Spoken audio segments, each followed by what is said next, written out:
Good evening, everybody. We're going to go ahead and get started. Thanks for joining us. Can everybody hear me? Can you hear me in the back? Okay, great. A little louder, please. A little louder? All right, I'll try. I'll try my best. Good evening again. The presentation tonight and the exhibit you see is brought to the library as the final piece of an agreement with the State Historic Preservation Officer that was made prior to the demolition of the old library in 2018. The purpose of this presentation and the exhibit are to provide information on historic preservation in the community and to highlight the architectural history of the library. So this is tonight's agenda. My name is Trina Miser. I'm a historic preservation planner, and I helped with the research and preparation of the Historic Illinois Building Survey document for the old library. Is that me? Prior to its demolition. I will start us off with a brief overview of historic preservation regulations and tax incentive programs, and then I will pass the podium to Gary W. Anderson, Principal Architect with Studio GWA and local historic preservation leader, who will talk about local preservation success stories in Rockford and will take us through the architectural progression of the main library buildings on the site. Okay. So in this section, I will touch on federal and state regulations, Rockford's local ordinance, the National Register of Historic Places, and historic preservation tax incentive programs. So here are some of the main historic preservation regulations. The National Historic Preservation Act, in tandem with the National Environmental Policy Act, is the major federal regulation that addresses significant cultural resources or historic properties. One of the main sections of this law is called Section 106, which requires federal agencies to consider potential effects on the historic properties and to consult the State Historic Preservation Officer and other stakeholders when there is the potential for a project that is using federal funding or permits to affect a historic property.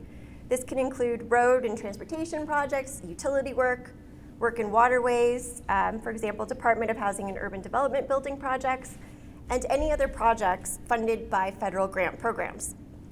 Likewise, at the state level, there is the Illinois State Agency Historic Resources Preservation Act, and that regulates the actions of state agencies to consider impacts on historic properties, much in the same way that the National Historic Preservation Act does. So both the federal and the state programs look at the eligibility of buildings for the National Register of Historic Places, which basically is for buildings, structures, sites, objects, and districts that meet the National Register criteria.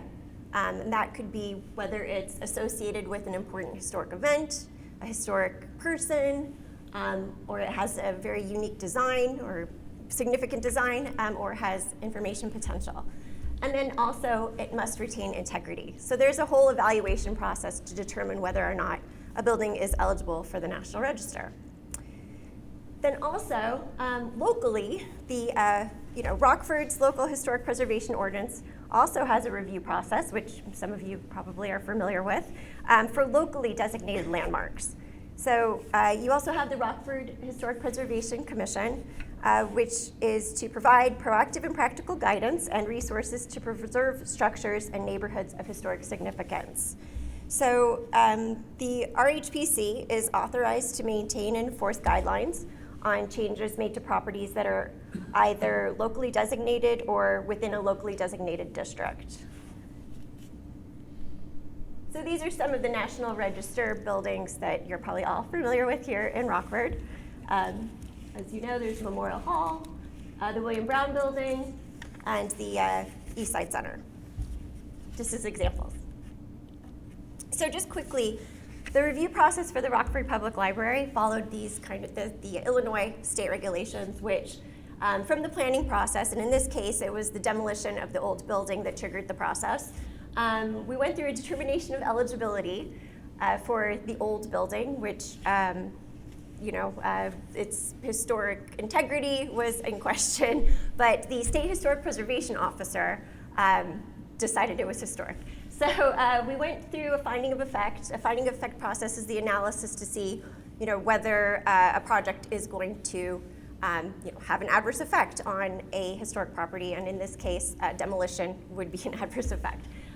So Through this process, we arrived at a memorandum of agreement to resolve the adverse effect to the historic property, and as a result of the MOA, we've had some mitigation measures. The presentation tonight is one of those mitigation measures, as is the exhibit in front of you. So please, everybody, come and take a look at the panels after the presentation. Okay, and so as a benefit, what is the benefit of historic preservation? One of the most important programs is the Historic Preservation Tax Incentive Program. And the program is a great opportunity for commercial entities particularly to receive tax credits for qualified work on historic properties. Rehabilitation projects through tax credit programs are often powerful economic development and job growth tools. And the Illinois State Historic Preservation Officer administers the tax credit program, the state program that supplements the federal tax credit program. So the application is rather simple. Part one, you have to establish that your building is historic. Part two, you have to make sure that the work that's proposed will meet the Secretary of the Interior standards for rehabilitation. All of this can be very complicated. It's an assessment that has to undergo evaluation. And then part three certifies that your work meets those standards and is complete.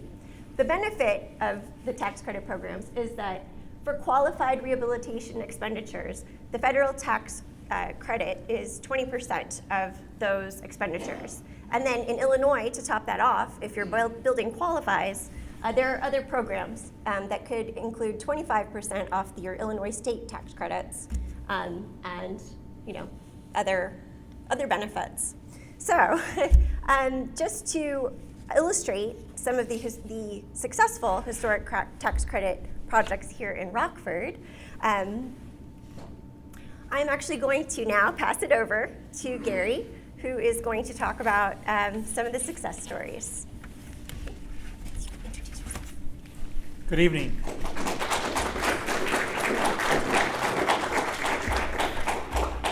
It's been been really fun to put this talk together, and it's gave me really time to reminisce on the value and the importance of how connected I have been through all these years with this library. And as you'll see as we go through this presentation tonight, what that kind of all entails. So in our next slide here, Trina was just talking about the Historic Tax Credit Program and how critical it has been for downtown Rockford's revitalization and redevelopment. And the Talcott building is a prime example of that, being pretty much of an empty building, and now being 62 residential loft units has really made a big difference. Again, we started off with really no market rate housing in downtown Rockford, and now we have over 500 units. And that's really made a huge difference in terms of spendable income downtown and supporting all of our restaurants and retail. And the next is the Faust Midtown Faust project over on 5th Avenue, right by Zion Lutheran Church, just south of the Rockford School District building. And really Sue and Brad Roos and really doing a bootstrap of putting together a project that really involved a lot of community people that could take advantage of that tax credit. He found a loophole in the IRS regulations, and hopefully we can make that a model for everybody in the state of Illinois. But it's really kind of neat that we've got people that have that kind of tenacity, let alone the innovative and creativity to put a program like this together to the benefit of our community. The next is the ZIAC Amrock building, and I'll talk about this building that everybody hated, tear it down, the calls for that, and a group of us, and I'll be part of that, the Friends of ZIAC group, that we really made it part of us, not as to put our arms around a building and save it, but actually to do something about it and to find a developer and help with all of that. And it was a 10-year process from the day the State Preservation Agency did a stop and desist with the city to knock the thing down for $3 million, and to exactly 10 years to the day that they opened the doors, which was right at COVID. But tremendous success story. A little bit about the history of the Rockford Public Library, and we're not going to go way back, but I think one of the things that the library may never have had really a facility had it not been for the gift from the Carnegie Foundation. The Carnegie Foundation was in the second round of grants, and E.W. Brown was Rockford mayor at the time and took command of the situation. Now, E.W. Brown was the guy that built my home that I have lived in for 47 years. And he lived there for 50 years, he and his wife Liz. And so I have quite a connection to the whole Brown family. And I think one of the things is that we've had their grandkids and their great-grandkids visit us to see the home. And so when I found out about this, I thought, oh my gosh, here's another connection for me. And how important he was to really getting that grant from the foundation. So Ed Brown and board member A.D. Early made the trip to New York and to meet personally with Carnegie to make an appeal in late February 1901. Brown was no stranger to the power brokers. He and his father had made a bigger appeal to the president of the Illinois Central Railroad at a dinner in his father's home, 2 doors down from me, to bring the railroad through Rockford in 1884. That dinner meeting changed the course of Rockford's industrial history. Brown was the IC's business agent for almost 50 years. Although Carnegie became unavailable for that meeting, their meeting with James Bertram, Carnegie's secretary and official representative of the grant program, was encouraging and very fruitful. Carnegie had multiple stipulations to receive that grant. The community was at odds as to where the new library could be located when the grant opportunity came up. The Rockford East-West rivalry was very heated, and when it came to public building facilities and where they were going to be located, the proposed west side site was on the Rock River, had been the gasification site of the Rockford Gas Works and Coke Company since 1856. That produced gas from coal. Anyways, they called it the Library War, and it was a war. When some quotes to that, when the Carnegie Library project was before the people for settlement, feeling ran so high that peace and goodwill between the residents of the city seemed impossible of attainment. The riverfront is ideal. The gas company site is preeminently superior to all the others after reasons of accessibility, utility, centrality for library purposes, and cost. Not because it is located on any particular side of the river, bear such a provincial thought, and not because it will benefit any class or kind, nor because it will please anyone's vanity or further someone's own political ambitions. Another wrote, East Side leader B.F. Banks registered a protest against even thinking of putting the building on the west side of the river. The west side response was, this is indeed distressing. They have removed the library to the east side. Well, they didn't. Another quote was, even the Rockton Herald concluded that Rockford's library war was extreme. The gift has been more of a detriment than a benefit to the city, and outsiders will welcome the day when the mudslinging and the scrapping are all over with.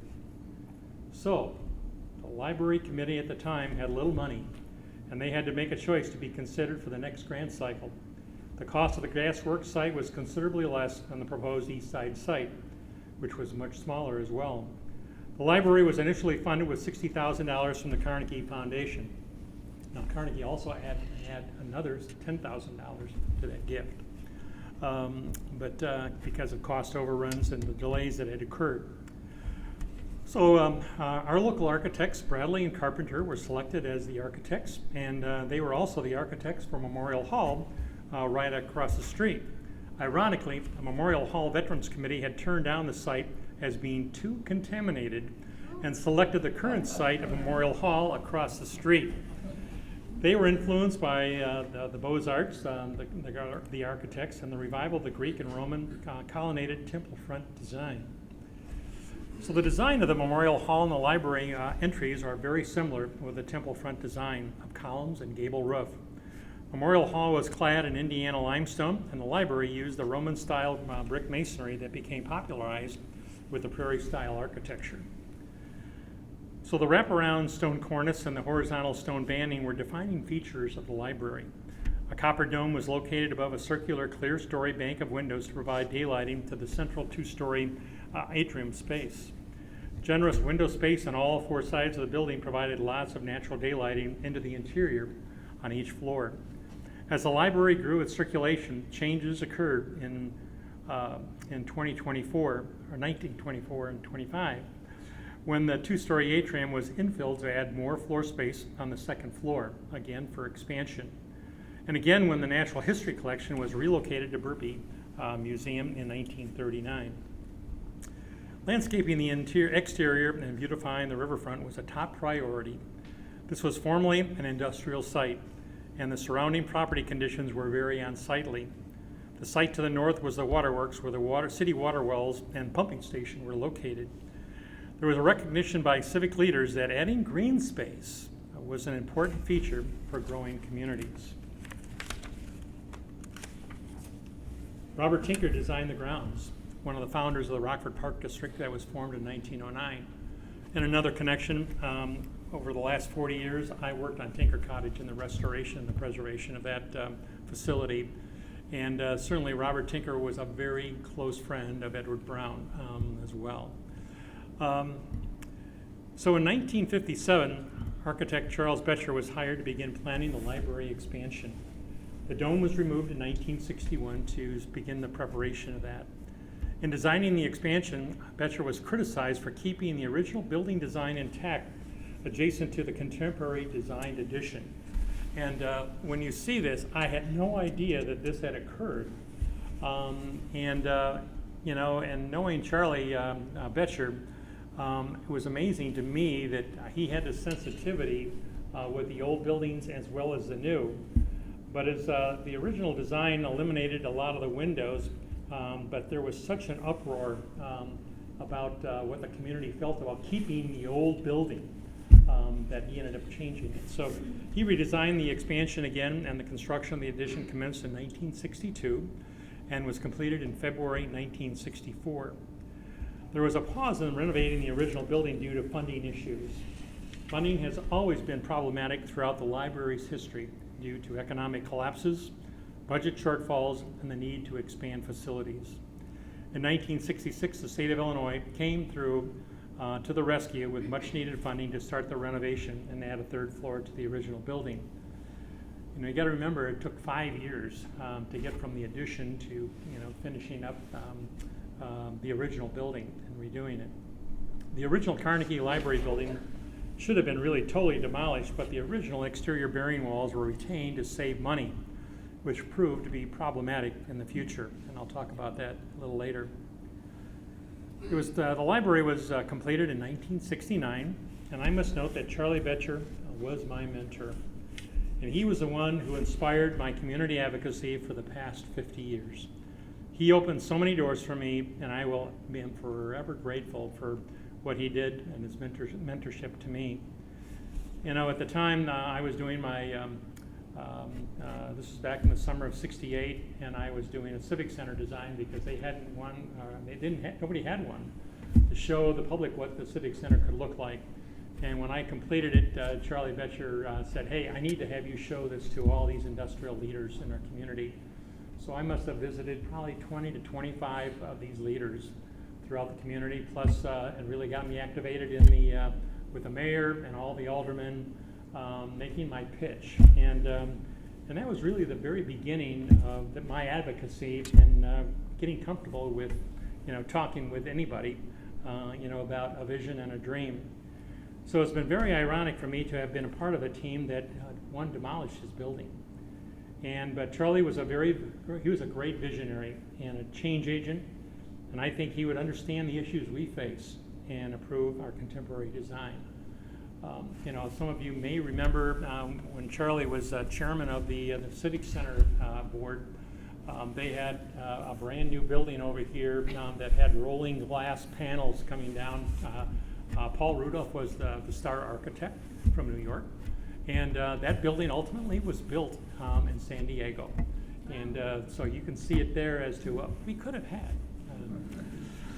So In 1970, I began extensive use of the third floor of library, a local history room here on the third floor of the old building. Little did I know at the time that I would spend the next 5 years researching and photographing for presentations and educational programs in that space that would ultimately define my professional career and passion for preservation. And the people the staff there, how helpful they were, and even the staff today is very much like that. Just a wonderful group of people that really appreciate our local history. By 1984, the library needed to reconfigure its spaces to the changing needs of the library and its patrons. The city had just experienced 25% unemployment and the loss of its major industries in 1982 and 83. The cost to do what was needed became prohibitive, and the budget became 1/3 of the original proposal. By December of 1986, a plan was approved and the renovation was completed by October 1987. It moved the front entry to the south corner, revised the riverside entry, improved accessibility, and expanded a variety of spaces to address the changing needs. And on the next slide, we have the interior views. Some of them just before we ended up doing the demolition, but some of the changes that were made there. It was also noted at the time that the original exterior 2-foot bearing walls inhibited any expansion. The cost-saving measure in the 1968 renovation created a built-in obsolescence. The 1980s renovation was very much needed to update the facility, but it was a Band-Aid approach due to financial constraints. The library branches were also in need of updating and improving facilities that further strained the budget.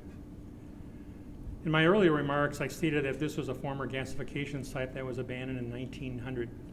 In an effort to clean up the contaminated site, the EPA held the original Rockford Gas Works and Coke Company responsible for cleanup of the contaminated site. The Central Illinois Gas and Electric Company had acquired that company, and in turn that was acquired by ComEd. As a result, ComEd offered to remediate the Rockford Library site. After years of a thorough investigation and studying many alternatives, in 2010 it was determined that the building had to be removed for the cleanup.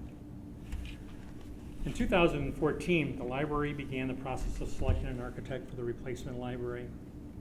Initially, we had not intended to respond to the request for proposal until Joe Huberty of Ingberg Henderson from Milwaukee called, inviting us to form a team. After a couple of discussions with our own team members and theirs, it was a great fit. Ingberg was the premier library design team that specialized in libraries. We hit it off immediately. Our knowledge of the remediation process, the work we had done in Rockford, and Ingberg's vast library knowledge resulted in a contract for the project. It was a long journey to get to the finish line, but it was a fantastic team of professionals that made it all happen, and we had fun doing it. The design process started by developing a program of space needs. Ingberg's extensive knowledge and recognition of trends were all critical inputs in establishing a program addressing and how to create a sustainable model for the library into the future. Our library system has a long history of operating on a financial shoestring, and we had to address the budget impact of the extensive branch facilities the Rockford library system had. The number of branches was quite unusual for a community of our size. It also wasn't sustainable. Some of the facilities needed major improvements and were leased. We did a comprehensive analysis of all the facilities' needs, operating costs, and usage. We developed multiple options for the staff and the board to consider, and ultimately the board chose to close 2 branches, reinstating the bookmobile and rebuilding the main library at the original location. You know, in going through this, it was pretty unbelievable how much work we had done, and to reminisce about it, of what it took to get us to that initial stage of just designing the building and putting the program together. Was pretty daunting, but again, it was a great team to be able to do that. The site selection was a core value of that comprehensive study, and it was primarily driven by an extensive matrix of data developed by our whole team. What you see here is just a piece of that. Ingberg, from their extensive knowledge, also provided trends that were occurring in other communities. All that data helped shape the program. Multiple scenarios were then developed on the questions of site. We chose not to make any assumptions regarding a new facility and where it should be located. We explored many options, including 2 main facilities, or just having branches with no main building. Our analysis was extensive and comprehensive. This was a decision that would impact the library for the next 100 years, and we wanted to make the right choices based on all the data, usage, operating budgets that would provide a sustainable future for the library. Based upon our space needs analysis, the square footage was less than the original building due to efficiencies and changing program needs. After all the analysis, the board determined that a return to the original river site was the optimum location. Design finally commenced in 2018 and continued to evolve with staff and board input. Community input sessions provided additional feedback on concepts that impacted the final design. Unfortunately, in 2020, COVID hit, and the process got short-circuited by not being able to have the public meetings on what we had heard and how the design had evolved from that input. During this entire time, the cost of the construction was first and foremost on everyone's mind, and ComEd was right there at the table throughout the process. From the very beginning of the project, our architectural team, library staff, and the ComEd team worked very closely together to understand the issues, trust the process, and have a great respect for each other's breadth of knowledge to rebuild a significant public institution. It was an amazing process that had many challenges, but everyone had the same goal of creating a positive and notable impact on the community for many decades to come. Once we understood the space needs, we could begin the process of design for a temporary facility. It was important to recognize that the temporary facility could offer a transition to the new replacement library. That's what we called this library, was the replacement library, by the way. New concepts could be tested and new ways to display experimented with.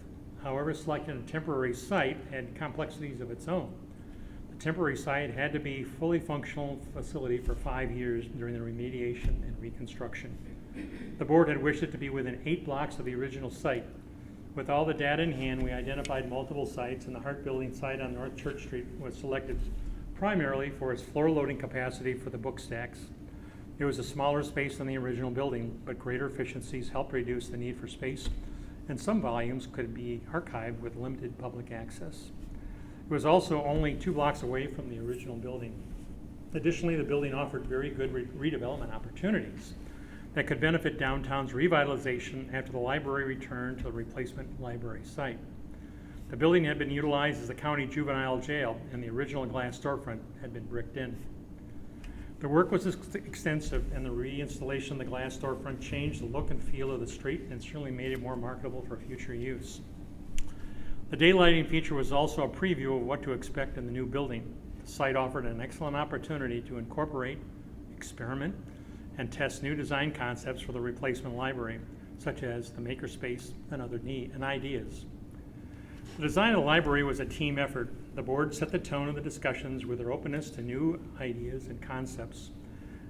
They were also involved in the decision-making process of analyzing the data and selecting options. Library Director Lynn Stainbrook provided great insight from her decades of experience. Her observations had led her to believe that glass offered transparency, the importance of seeing people inside a facility, and that more glass meant a safer environment. The team had determined that 19-foot ceilings would contribute significantly to daylighting the space and at the same time create an open, inviting atmosphere.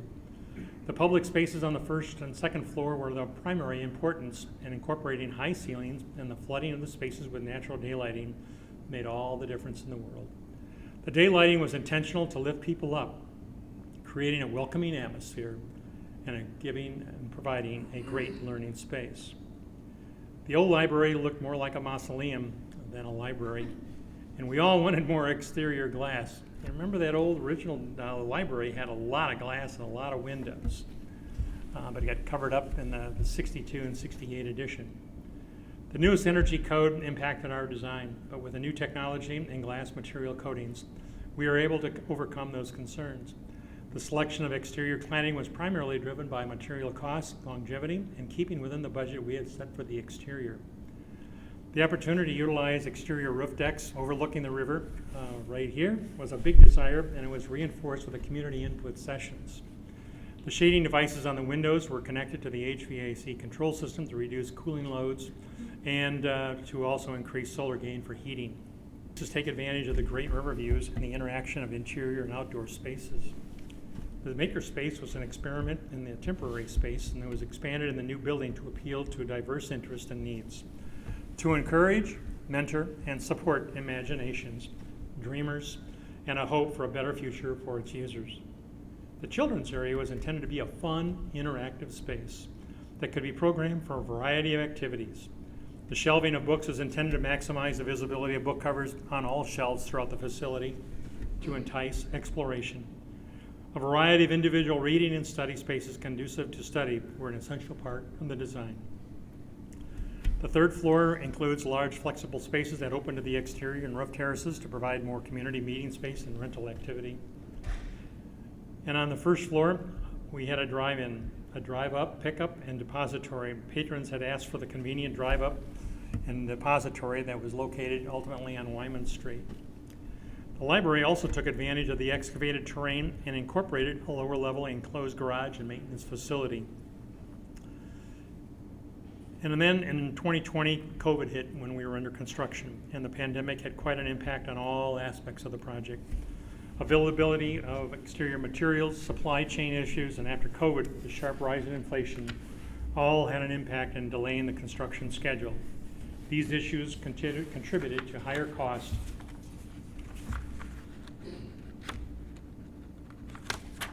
and delayed the opening. We developed our first budget on this project 10 years ago. The final construction costs were just 8% more than the original budget. That included the addition of the lower level parking, higher ceilings, additional equipment, and furniture expenditures that the board had approved. The complexities of this project have been very challenging. It's been 14 years since the initial notification that the site needed remediation. Our team's involvement has been more than 10 years in the making. In my research to verify some information for this talk, it brought back a flood of memories of this incredible journey with a wonderful team of talented professionals. It also provided an opportunity to reflect on our initial conversations of our hopes and aspirations we all had at the beginning of this experience, and I think that includes the entire team. The entire team was dedicated to building a quality institution that will be relevant well into the future. We hope you are as pleased with the results as our entire team is. Thank you.